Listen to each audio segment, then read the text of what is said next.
काम करते वक्त अचानक से मेरा दूध गिर गया।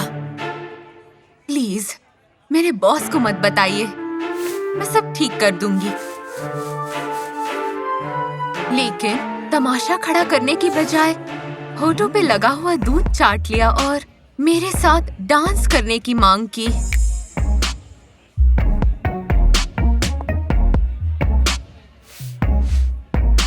मैंने राहत की सांस ली, लेकिन जब हम अकेले थे तो उसके डिमांड्स बढ़ गए।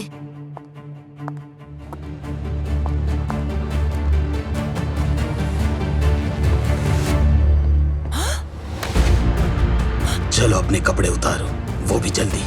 मैंने देखा कि उस कस्टमर के हाथ में एक ब्रेस्ट पंप था। मैंने क्लब में कई बदतमीज लोग देखे हैं, लेकिन इसने तो हद पार कर दी।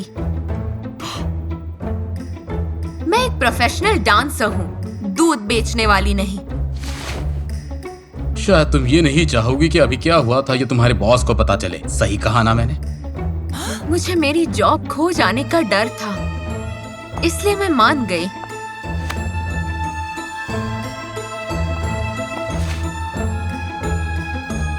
जब उसका काम हो गया तो उस बदतमीज आदमी ने एक चेक फेंका जिसमें बहुत बड़ी रकम थी।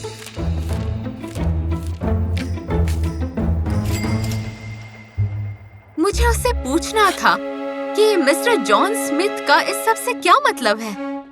तभी मैंने बच्चे की रोने की आवाज सुनी स्टोर रूम से।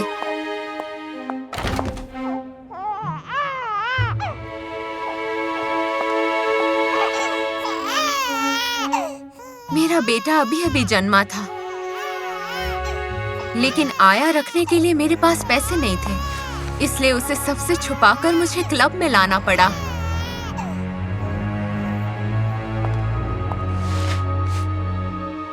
जब तक मैं उसे सुला रही थी, मिस्टर स्मिथ वहां से चले गए थे, लेकिन हमेशा के लिए नहीं, क्योंकि मैंने उन्हें मेरी अगली शिफ्ट में देखा। उस आदमी के 3 बच्चे थे जो जोर से रो रहे थे और वो आदमी परेशान लग रहा था। तुम चल क्यों नहीं रही हो खटारा? मुझे यहाँ से जल्द निकलना है। उसे देखकर लगता नहीं था कि वो 3 बच्चों का बाप है, इसलिए मैं उसके पास गई और मैंने एक अच्छी चीज देखी। मैंने उन बच्चों की ब्लैंकेट पर ब्रूक्स फैमिली का नाम देखा और मुझे पता चला कि मिस्टर स्मिथ को दूध क्यों चाहिए था। वो ब्रूक्स फैमिली से किडनैप किए हुए बच्चों को वो दूध पिलाना चाहता था।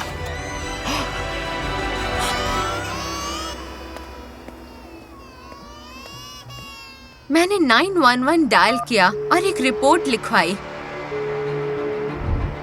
मैडम, यहाँ पर किसी भी बच्चे की मिसिंग रिपोर्ट दर्ज नहीं है। लेकिन आपको इस आदमी पर नजर रखनी होगी, उसका नाम जॉन स्मिथ है। लेकिन लिस्ट में जॉन स्मिथ के नाम से कई लोग थे। मैंने अंधेरे में उसकी लाइसेंस प्लेट देखने की कोशिश की, लेकिन कार की हेडलाइट की वजह से मैं कुछ भी नहीं देख पाई। अगली शाम मिस्टर स्मिथ मेरे बेटे के पास पहुंच गए, लेकिन स्टोर रूम के अंदर मैंने उसे रंगे हाथों पकड़ लिया। उसे हाथ मत लगाना, नहीं तो बुरा होगा। ये सुनकर वो डर गया, लेकिन वो भाग गया बहुत सारे पैसे छोड़कर, क्योंकि उसने दूध से भरी हुई बोतलें चुराई थी। मुझे मेरे बच्चे की रक्षा करनी थी, इसलिए मैंने बॉस से कहा कि उसे अंदर ना आने दे।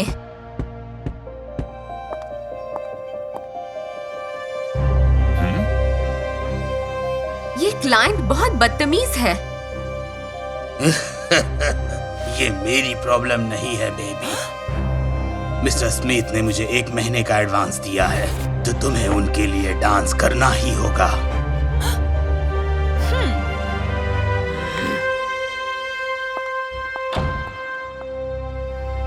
मैं उससे मिलने के लिए तैयार थी और उसने मुझे फिर से दूध देने के लिए कहा। लेकिन मैंने बीमार होने का नाटक किया। ओह, यहाँ पर तो कितनी गर्मी है। मुझे हवा खानी चाहिए। जैसे ही मैं बाहर गई, मैंने उसकी कार की लाइसेंस प्लेट का फोटो खींच लिया और पुलिस को रिपोर्ट कर दी।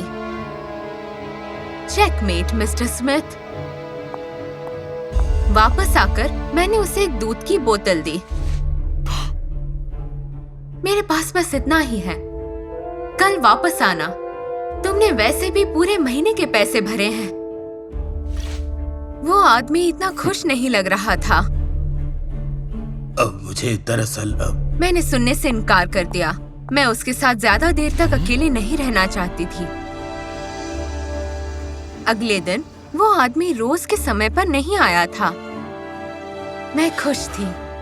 मेरा प्लान काम कर गया। पुलिस ने उसे अरेस्ट कर लिया होगा। लेकिन मेरी शिफ्ट खत्म होने वाली थी तब मेरे बॉस ने क्लाइंट के लिए डांस करने के लिए कहा।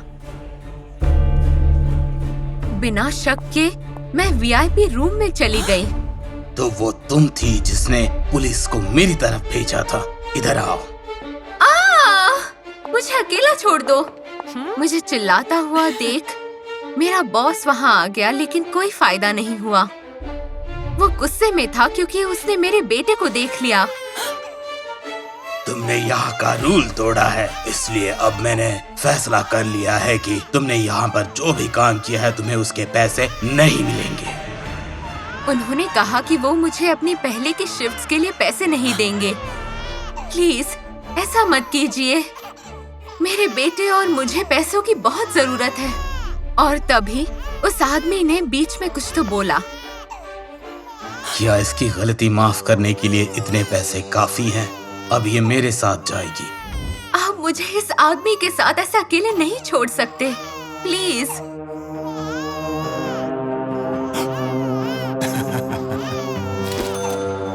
लेकिन किसी ने मेरी बात नहीं सुनी।